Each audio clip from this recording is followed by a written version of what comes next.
Good evening, everybody. Oh, there goes my mic. Okay, there we go. Now we're on track.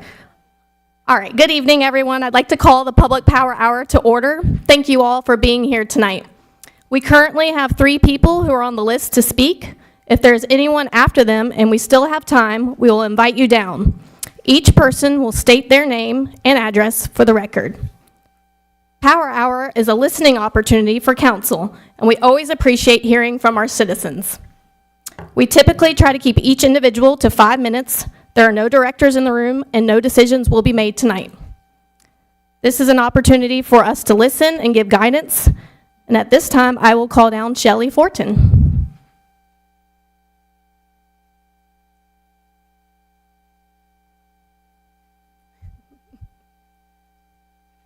And if you'll just state your name and address for the record. Shelley Fortin, 1855 White Bark Avenue. And you can go. Yep, you're good. And you can go. Okay. Do you all have, okay, you have them. Yes, you do. Okay. It's my handout. Well, good evening. As introduced, I'm Shelley Fortin, and I'm here to introduce the City Council to North Augusta Blues. And you all have an article that was in the Post and Courier that came from December 31st, which will tell you a little bit more about us. But I want to introduce you to North Augusta Blues. What we are, I guess we could be considered something of a rarity in Aiken County in North Augusta. We are true blue, happy Democrats. About a year ago, we began an effort to connect the Democrats in the city. It seemed that there were more than a few of us, but people felt isolated and didn't know how to connect. So little by little, we've tried to start to build that connection.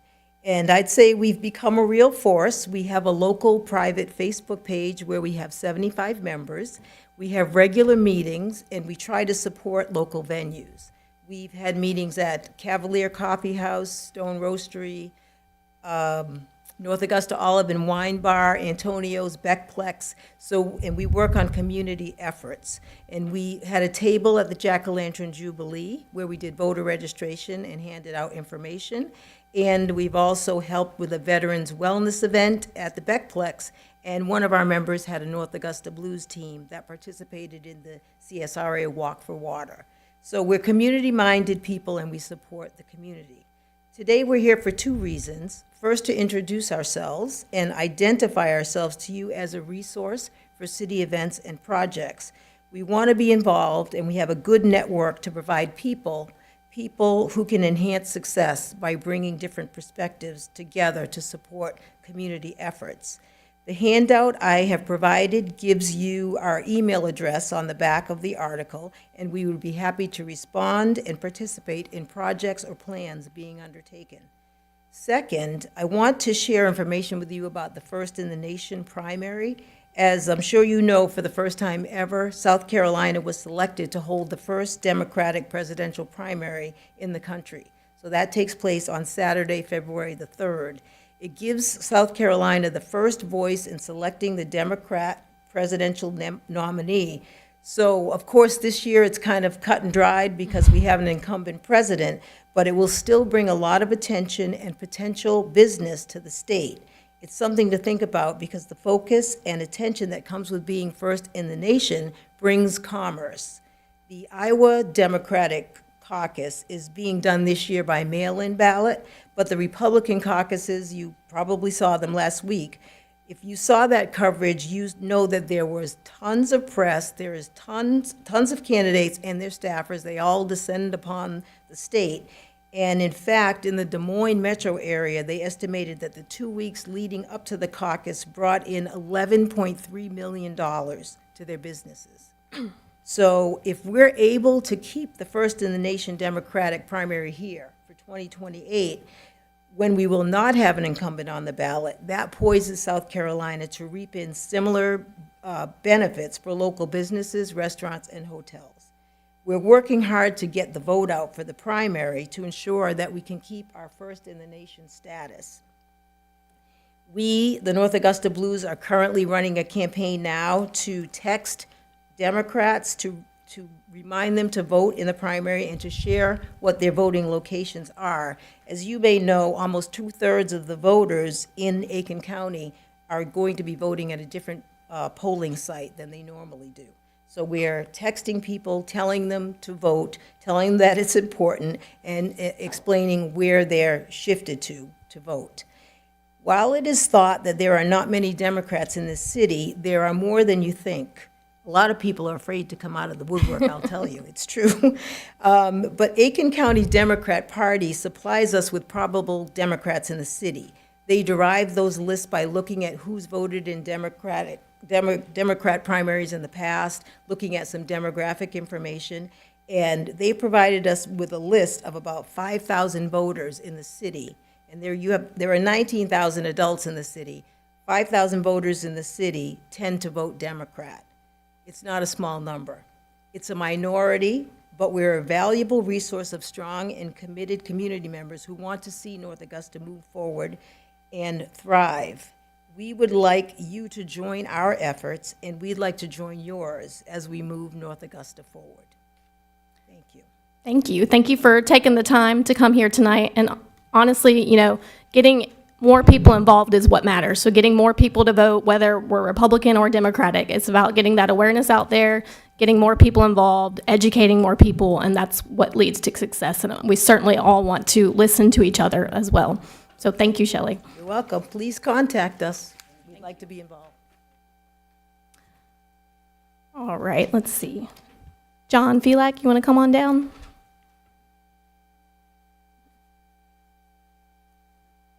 Hello, Council.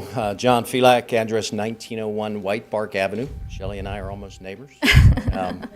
That's good. We're all neighbors here, yeah. I'm here representing actually my business, which is Look Away Inn at 103 West Forest Avenue. So a couple years ago, so we addressed council about some of the parking issues that we have with activities and usage of the inn. And we really haven't had any resolution of it yet. It's been 2 years and 8 months now. A couple problems that we have is the number of people that our facility can handle is just a challenge to find a parking spot for our people. So our effort for the city, on behalf of the city, is to try to identify some of those parking spots that would be public parking on most on Carolina Avenue, that they would be marked, because people just don't realize that Carolina Avenue itself is just a 2-lane road instead of a 4-lane road. It's as wide as Georgia Avenue, as you know, but there are no markings anywhere. We also get, and we're very close proximity to Calhoun Park, which gets its share of people and usage, but despite signs in our yard that says, look away, guests only, people still come up there and park and walk down to Calhoun Park. And I think it's because, not that it's a huge issue for us, but it's just that they don't know that there's parking there. So I've been in communication with the city, and there has been some progress, at least some request made for some movement forward, but we really have had very little. Say that maybe the only thing that we could do is just perhaps some signage at Calhoun Park saying that this is a good spot to park here. It's right next to it. It's very safe to get out of, and we would just try to get some resolution of it. Ideally, we'd like to have angled parking on Carolina all the way up. Just the other day, I just counted cars that are parked along Carolina all the way up, and we were in the 25 to 30 range. Everybody parks up and down that street anyway. But other times, many times, coming to work, coming down the hill, I've gotten passed before, people passing on the outside. Especially when I turned to go left onto West Forest. I've been passed many, many times, and not slowly. Makes sense. Long term, I'd love to be able to find some kind of a common ground that we could have some parking, perhaps on West Forest, or redesigning West Forest somehow. That would benefit both us and the city. Thank you, John. This is probably the first time Mr. Buck has heard this, so we're thankful that you came in here to speak again tonight. I got a little information, not a lot. I know that we kind of did drop the ball over the last couple of years on getting this moving quicker, but I can tell you that we are working on it now. I did talk to Mayor Williams about that, and we're getting that working. But we did find out that, just for council to know, that the DOT requires a traffic study for any changes on Carolina Avenue. And so Tom is going to reach out and see if we can use the current Georgia Avenue traffic calming study for this situation. And if we can, that would be great, and then we get to move a lot quicker. If we can't, I believe then it has to go to, we have to approve funding to do another traffic study. So that would be something that would need to come back to us on the Carolina Avenue part. As far as the blocked parking on, remind me of the street right in front of Lakeway? West Forest. Okay. Tom's also been working on this just recently, so not over the last 2 years. But I believe there has been some preliminary design work that has started, but no engineering that has been done there either. And then if we did decide if council decided that we wanted to move in this direction of closing that road, we would need to accept it from DOT, and it would require a public hearing. So, We would also, just to say, we would also be willing to help share in the cost of that, okay, because I think it would definitely be a shared use and a benefit to the city. okay. I don't think it should be just a private lot. I don't think. If I'm at Lookaway, it's no problem. But Yeah. you never know who's going to be at Lookaway or who's going to be on council. But some kind of a shared lot, I think makes a great sense. Pulling out of West Forest onto Georgia Avenue and pulling from Georgia Avenue onto West Forest is very dangerous. Well, I'd like to say that, to me, West Forest, that's a very dangerous road. It is. Coming out on the Georgia and Carolina. That needs to be shut down. My vote, shut it down. And that's go kind to of what parking. we would like to get is a little consensus if council has questions for John, or if there's a consensus that we do want to keep moving towards that direction of shutting that down or finding the solutions to it. That way we can continue to get staff moving in that direction, although they had not been they're on it now, basically. So, but if we can get a full consensus again, we can keep that ball rolling. Or if there's anybody that's not inconsistent, we can bring that up tonight.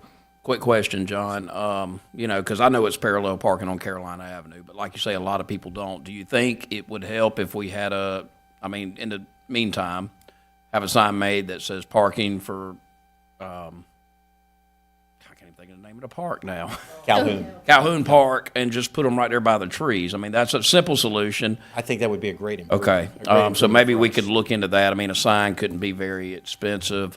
And then, What I have been doing through the cooperation of public safety is we have some signs, kind of like campaign signs you put in that just says event parking here, and put those in every time and then take them back out.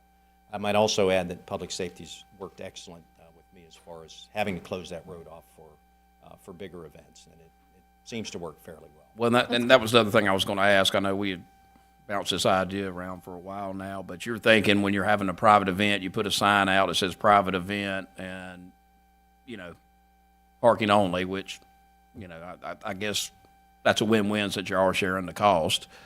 So, yeah, you would continue to do something like that. We would. I mean, that's our only solution at this point. I'm for shut it down. I don't really see where that road serves any purpose. Most people aren't going to the park at night unless it's for like the Christmas tree lighting or something. So yeah, a lot of the parking during the day would serve the citizens to be able to park there. So I'm for, let's block it off on the Georgia Avenue side, I'm assuming, and you enter and exit from Carolina. I will say Public Services does use that road. They come through with trash trucks, and they come through with recycle trucks, and through with lots of things. So So there definitely will be work on the design format Yes, of we'll it. work Yep. on it. So we'll work on that. But overall, everybody, Yeah. any other questions for John? Okay. Thank you. Thank you. Thank you very much. We had Tom Roberts on the list, but I do not see him in the crowd. Okay. Since he is not here, if anybody else would like to come down and speak for the Power Hour tonight, this is for anything not on the agenda tonight, anything that you would like to bring for council to listen to, you're welcome to come down now and just state your name and address for the record. Susan Goodwin, 309 West Pine Grove Avenue. I just wanted to bring to your attention as counsel for public services. I know you probably hear a lot about public services, but just wanted to bring to your attention how the water disconnection policy affects citizens. I just recently experienced this. I always pay my bills on time, and just somehow it didn't come in the mail. And then, I wasn't notified of it come home, and my water's disconnected. I think the ordinance probably says, like 30 days after the billing goes out. So if you have any missed mailings, there's no chance to cure it, and you're not even notified. Then you have to go through an ordeal of trying to get it back on. Mm-hmm. It could be several hours. I know I had a pet medical need I needed water for, so it made it kind of difficult. I just wanted to bring it to your attention that maybe something to look at, even if you had to increase deposits or something like that. I know that I would have preferred that myself than be shocked and basically evicted from my home, because you cannot use a home without water. I can testify to that. And just briefly, Living History Park, ever since COVID, the access to that has been kind of shut off a lot. I know they've had some problems with burglary, but it's not very accessible to the citizens in that area. It would be, I have taken it up with the administration before, and they did improve it a little bit, but that's very restricted, and it is supposed to be a public park as well as for bookings for private events. And I think that's all. I wanted to just bring it to your attention, and if it's something that needs a look at the ordinance or oversight from the council, I appreciate it. Thank you, Susan. Thank you. You're not the first person to bring the water. I had a few phone calls actually from people that regularly pay and had this situation happen to them. I do have some good news possibly, is that we are upgrading our system, so we'll finally be able to have online billing. We'll be coming back into the 20th century, so, and that shutting down of the first 2 weeks of the year is going to go away. But I am in agreement that you get the one bill and then there has been no warning that comes afterwards, and I know that things can fall through the cracks. We're all busy, so we appreciate you bringing it to us, that we make sure that we make steps to move forward. Looks like Eric has. Yeah, and I was also going to say, if you go see them downstairs, you can sign up for automatic draft as well, and that's what I have to do on mine so that I don't miss it. You just take them a check, and sometimes it takes 1 to 2 cycles, but it's been great. It just drafts out your account, so that is another option. Okay. So that you don't miss, because I know exactly what you're saying. If you miss it in the mail, you don't think about it, but they do have that. That's been going on for a while, so you could do that if you wanted to decide to go that way, so that you don't miss it. All right. Yes. Great. Thank you. Thank you. All right, I think we have time for one more, if anybody would like to come down. You want to come down up there? We'd love to hear from you.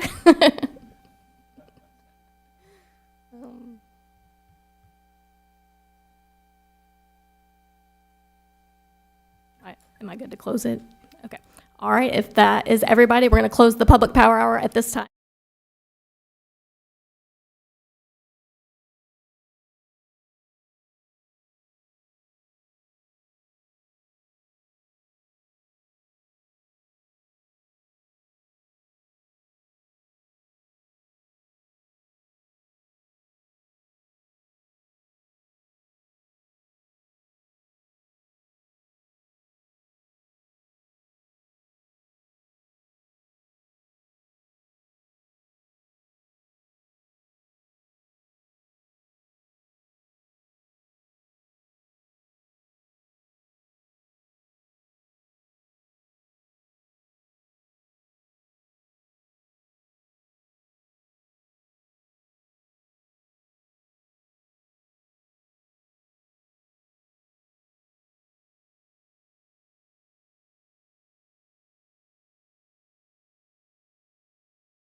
Good evening. I'm filling in for Mayor Williams tonight. Thank you all for being here with us.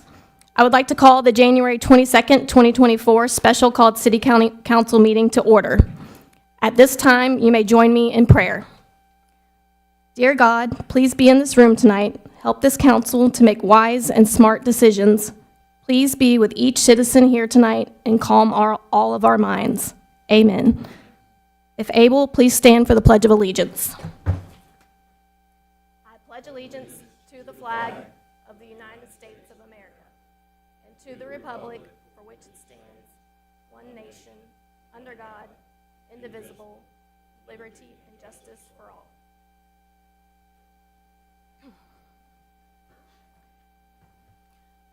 Okay, item 3 is roll call, starting from my left. Eric Presnell. David McGee. Pat Carpenter. Jennifer McCauley. David Buck. Kevin Toole. Item 4 is approval of minutes, not amendments. Are there any corrections, deletions, or additions to the minutes for the December 18th, 2023 regular City Council meeting, the study session on January 8th, 2024, or the special called City Council meeting on January 8th, 2024? Hearing none, they stand approved and distributed. All right, we're going to move on to old business.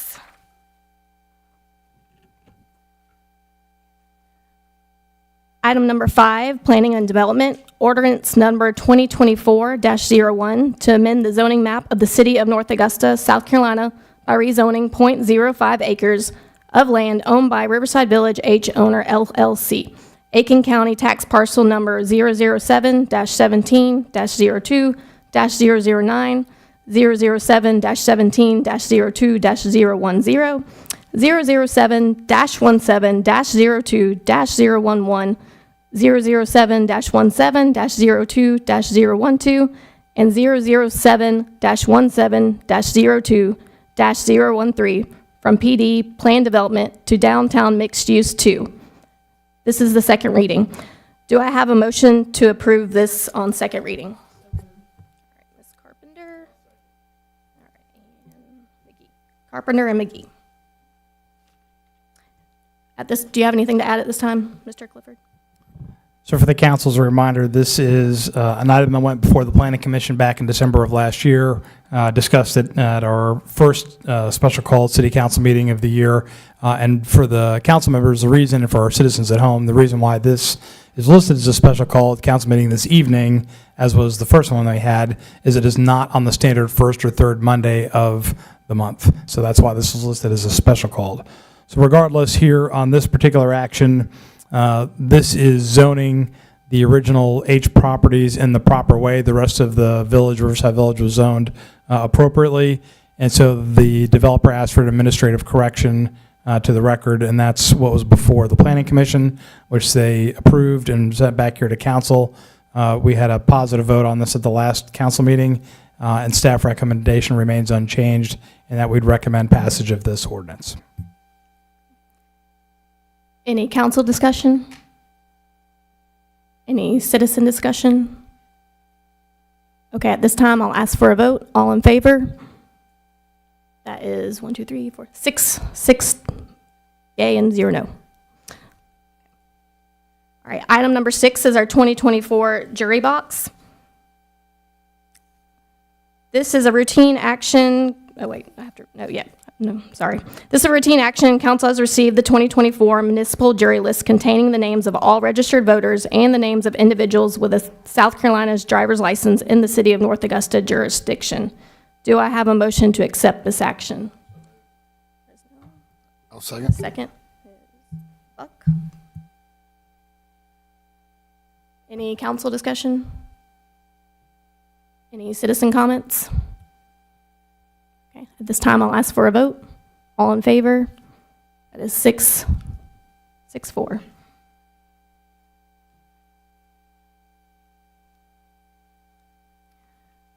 right, item number 7 is in planning and development. Ordinance number 2024-02 to abandon a portion of a storm sewer easement located in Green Forest Commons subdivision. This is the first reading. Do I have a motion to approve this on first reading? A second? Second. Tool.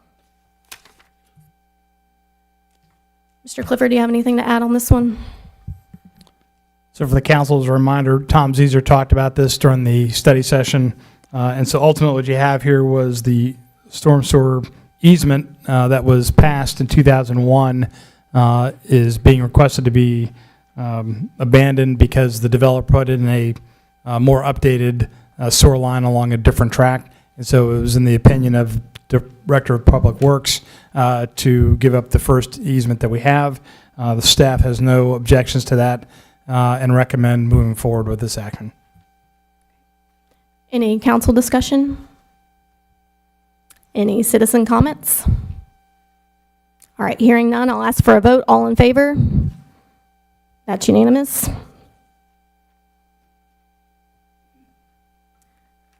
Okay, moving on to number 8, resolution number 2024-04, approving the annual assessment report and amendment of the assessment roll for the Ballpark Village Municipal Improvement District and confirming the collection of annual assessments therein for the 2023-2024 assessment year.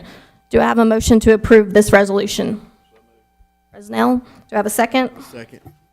McGee? Mr. Clifford, do you have anything to add for this one this evening? I do. The item that's before the council here is an annual request that you'll get from the staff, which is prepared by Municap, which is our outside advisors that are involved with the Riverside Village and the Mid. And as a reminder, the developed tax parcels, so for example, the Crown Plaza or the Ironwood Apartments, have taxable income that goes into the Riverfront Central Core, and then we have undeveloped parcels that are assessed a MID, a Municipal Improvement District fee in lieu of taxes. And so this report helps us to determine what that MID payment is going to be by parcel. So as we go into the billing cycle for the city taxes, which I believe is 1 May, will be assessed for all those parcels. Those, once the council approves this action, then at a future date, the finance team will email these out to the property owner, and then that will be the assessment for those parcels. So essentially, that's what the tax bill would be for those undeveloped parcels and lays out the whole payment schedule, if you will, for the village. Okay, so essentially, it's a routine yearly action adjusting the mid fees to the tax values of 2024. That's correct. Okay. Any council discussion? Any citizen comments? All right, hearing none, I'll ask for a vote. All in favor? That is unanimous.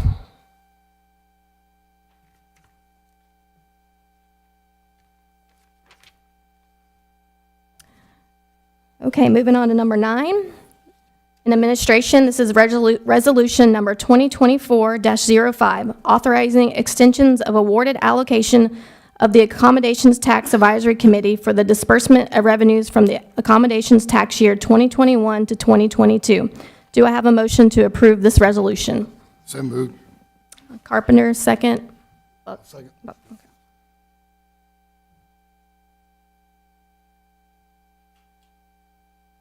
I know we talked about this in the study session last week, but is there anything that you would like to add? Just as a reminder for the committee and our citizens, this is a newer process that we've put into play, which allows people to formally request an extension, or organizations to formally request an extension for their accommodations tax dollars, so that it is still able to be spent in the next year. They have to go through an application process. It goes to the Accommodation Tax Committee, which is a group of folks that are both city and not city that are associated. Jamie could certainly talk through that a lot more detail than I can at this point in time. But ultimately, this allows certain projects that are requesting an extension to be moved into 2024 to execute off of the previous year's dollars. Okay. So this is essentially moving funds approved in 2023 to be extended and allowed in 2024, or they were approved in 2022? 2022, okay, thank you. Any council questions or discussion? All right, any citizen comments? You can come on down. And then if you can just state your name and address for the record. John Felak, 1901 White Park Avenue. I also serve as the Accommodation Tax Chairman and been on that committee since it was formed. I would encourage you all to approve these as they were submitted. Our committee has reviewed them. One of the issues that we're having, though, is that we're not finding enough communication between groups that want to do things to promote the city and tourism versus what the city is doing. And I think that we need that kind of clearinghouse. I think the creation of the tourism department can help fill that. That's the whole idea behind the accommodation tax committee, is that we spend those to bring people back to the city. But I think there just needs to be a better effort, and I know there's been some personnel changes in that. But moving forward, I think that having someone to act as that clearing agent for what the Living History Park does and what some other groups that continue to apply for these grants and are awarded these grants, to make sure there's no duplication. The Arts and Heritage Center was doing a map, the Chamber was doing a map, the city was doing a map, and it was a repeat of funds, and that's why some of these things, these allocations have been redesigned. So having the tourism department act as that seems to be the best path forward. And I just ask you to give them that. I'm in full agreement. I feel like we have so many people working towards the same goal, and we all want people to be visiting and shopping and dining in our cities, and we have all these branches of organizations, and we've got to find a way to tie together and move in one path, and I think that that's what we need to work for in 2024. I was even approached by a group from Augusta called Little Guide, which you may have seen some of those. Yes, Little Red Books. The Little Red We actually have our business in that book, too. His new project was to do a city map of North Augusta and wanted me to buy an ad in it. And I said, I think we're already doing that. So I wasn't going to buy one. So I think it would help all of them. Thank you. Thank you. Any other citizen comments? All right, at this time, I'll ask for a vote. All in favor? And that is unanimous. That brings us to item number 10, administrative reports. Mr. Clifford, do you have any reports for us? I have nothing this evening. Okay. And then number 11 is presentation, communication, and recognition of our visitors. Give me 1 second. At this time, citizens may speak to mayor and city council regarding matters not listed on the agenda. Speakers shall give their name and address for the records. Speaker forms are provided on the credenza for speakers desiring that the minutes indicate that they address council on a specific topic. Do we have anybody that would like to come down and speak to us this evening? All right, hearing none. We'll move on to council comments. Does anybody on council have anything this evening? Okay. Well, I have one item that I did want to share. We received a nice email sent to us, which was very rewarding to see, and a praise towards one of our city employees. So I wanted to read that email out loud so that our citizens could hear about one of the great things one of our city employees did. The letter says, "Dear Mr. Clifford, this letter is to express my gratitude for the professional services of Daniel Paradis, Building Standards Inspector, City of North Augusta, rendered at our family's residence located at 209 West Summit Avenue in North Augusta. This gentleman's work ethic is impeccable and character sterling. Specifically, the plumber insisted there was no water leaks in newly installed plumbing above and in the crawl space below the floor. However, Mr. Paradis, meticulously to detail, pointed out a hidden leak between wall studs and also underneath the house 45 feet of pre-existing copper pipe, seeping moisture that needed to be addressed. Due to the integrity of our building standards inspector, this project was completed correctly according to code. My wife Camilla and I are deeply grateful to Mr. Daniel Paradis. Sincerely, Ira Buford." I just thought this was a great example of how fantastic our city employees can be, and we definitely wanted to share that praise tonight. Well, I'm going to share praise too. There we go. Get it rolling. There I we mean, go. this was just me observing coming down Georgia Avenue today. By John's Camellia building, one of our employees was out blowing leaves, and I saw him reach down, pick up something, and I thought, well, what is that little rascal doing? And it wasn't a little cup top. And I thought to myself then, he could have let that go. And nobody was watching him. He was all by himself. But he reached down and picked that piece of litter up and got rid of it. So I thought to myself, boy, that shows something about his character. That's awesome. I think we are surrounded by that in our city, which is fantastic to see and hear about. Next time, stop, grab him, tell him who you are, and make sure he knows. All right, well, I guess that brings us to the end of our evening, so I will adjourn the meeting. All right, we are adjourned.